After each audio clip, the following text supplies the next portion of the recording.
आज मैं आपको पैंट की मोरी पर या ट्राउज़र की मोरी पर एक सुंदर सा डिज़ाइन बनाना बताऊंगी। ये देखिए, ये पेस्टिंग पेपर बेल्ट रोल से मैंने इसको लिया है। आप चाहे बुकरम ले लें या भी फ्यूजिंग पेपर ले लें, जो मर्जी। आप कटिंग आजकल जो है कटिंग के वे भी मिलते हैं, लेकिन अगर नहीं है आपके पास कटिंग के वे नहीं है तो आप कैसे बना सकते हैं वो भी आज मैं आपको बताऊँगी। तो ये देखिए कि मैंने डबल में जितनी हमें पैंट की मोरी कटिंग की है उतनी लंबाई, डबल लंबाई करके मैंने इस पट्टी को ले लिया है और इसकी हाफ फोल्ड करके इसकी किनारी पर एक रफ स्टिच लगा ली है। तो इसी के नाप का फरमा तैयार किया है। 2 इंच के जो है कर्व बनाते हुए, ये देखिए किसी भी बोतल का ढक्कन ले ले, हाफ ढक्कन जो 2 इंच की चौड़ाई तक हो, और उससे आप इसका निशान बनाते जाएं और एक फरमा सा तैयार कर ले और उसी को इस पर रखते हुए आप इस पर मार्क लगाना शुरू कर दे इन्हीं कर्व से। आप इस पट्टी की लंबाई तो आपने जितनी कटिंग की है उतनी ही लेनी है, जितनी पैंट की मोरी कटिंग की है। जो चौड़ाई जो लेनी है वो आप मर्जी है, आप 1.5 इंच लें, 2 इंच लें, 2.5 इंच लें, जितने आपको उसकी चौड़ाई रखनी है आप उतनी रख सकते हैं। लेकिन 1.5 इंच तक तो हमें लेनी ही, 1.25 से 1.5 इंच तक तो लेनी ही लेनी, क्योंकि इतने में हमारा जो कर्व जो बनेगा वो उसकी फिनिशिंग उतने में आएगी। तो उस फिनिशिंग के लिए हमें 1.5 इंच तो लेना ही पड़ेगा। तो ये देखिए, हमें अपने फर्मे पर ऐसे निशान लगाते हुए जाना। चाहे आप एक फर्मा बना लें या पूरा, या बना के रख लें ताकि आपको बार बार बनाना ना पड़े, और रखें और उस पर निशान लगा साथ साथ कटिंग कर दें। अब इसी जो हमने मार्क लगाए हैं, निशान लगाए हैं, उन्हीं पर से हमें अपनी कटिंग करनी है, बिल्कुल सफाई के साथ। जहाँ जितना कॉर्नर है, कम ज़्यादा नहीं कटिंग करना है। जितना भी कॉर्नर हमें निशान लगाया है वहीं से हमें कटिंग करना है।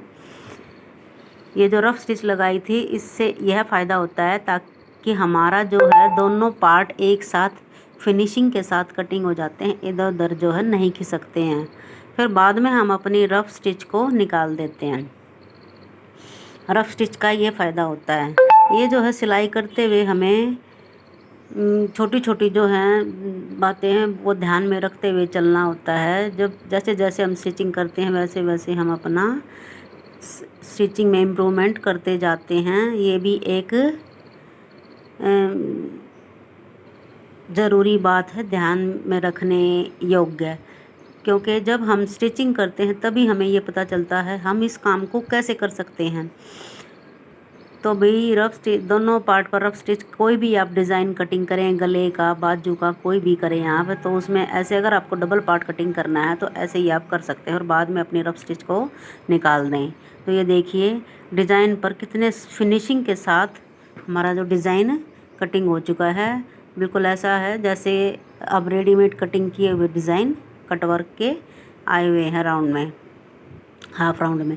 अब इसको हमने पैंट की मोहरी पर उल्टी साइड पेस्ट कर देना है।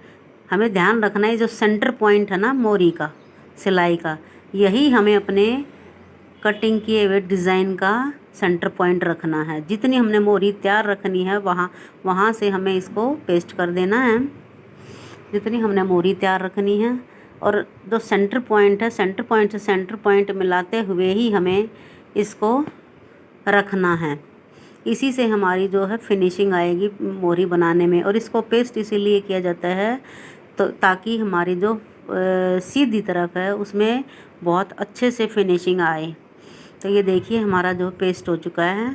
अब जितना हमने तैयार रखना वहाँ तक हमने इसको पेस्ट कर लिया है और इसी के साइज़ की अब हमने पट्टियाँ काट ली हैं।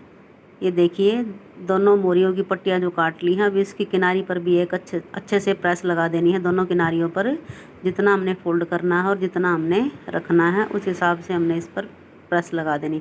प्रेस करने से हमारा जो कोई भी डिज़ाइन जो है वो बहुत सफाई के साथ बनता है। अब इसके नीचे पट्टी को रखते हुए एक रफ स्टिच लगा लेनी है। इस पर भी पहले एक रफ स्टिच लगाएंगे। यहाँ पे देखिए रफ स्टिच को मैंने लगा लिया है। अब कटवर्क पर अच्छे से बिल्कुल साथ साथ हमें सिलाई को चलाना है। रफ स्टिच से ये होगा कि हमारा डिज़ाइन जो है इधर उधर नहीं खिसकेगा, आड़ा तिरछा नहीं जाएगा। ये देखिए हमने इस हर एक किनारी पर स्टिचिंग लगा ली है। अब एक्स्ट्रा फैब्रिक को, एक्स्ट्रा कपड़े को काट देना है। ध्यान रहे हमें अपने सिलाई को बचाते हुए एक्स्ट्रा कपड़े को कट करना है। ये देखिए, अब इसको पहले रफ स्टिच निकाल लेनी है जो हमने रफ स्टिच लगाई थी। तो रफ स्टिच निकालने के बाद हमें अपने कपड़े को बैक साइड में उल्टी साइड में पलट देना है जो हमने पीछे कपड़ा लगाया था। तो ये देखिए, पलटते हुए हमारा कपड़ा जो है और डिज़ाइन कितना फिनिशिंग के साथ है। और जो हमने जितना कपड़ा हमने फोल्ड किया था वहीं से किनारी पर उल्टी तरफ सिलाई लगा देनी है। देखिए, कटवर्क हमारा तैयार हो चुका है। अब हमें जहाँ से हमारा कटवर्क का बॉर्डर है वहाँ से ऊपर हमें 3-3 इंच पर एक मार्क लगा लेना है और दोनों मोरियों को एक साथ रखते हुए एक के ऊपर एक रखना है। ये देखिए, 3-3 पार्ट में दोनों को एक साथ कटिंग करना ताकि हमारा डिज़ाइन जो है ऊपर नीचे ना आए, इस बात का भी बहुत ध्यान रखना है। और यहाँ पर हम करेंगे जॉइंट लेस अटैच।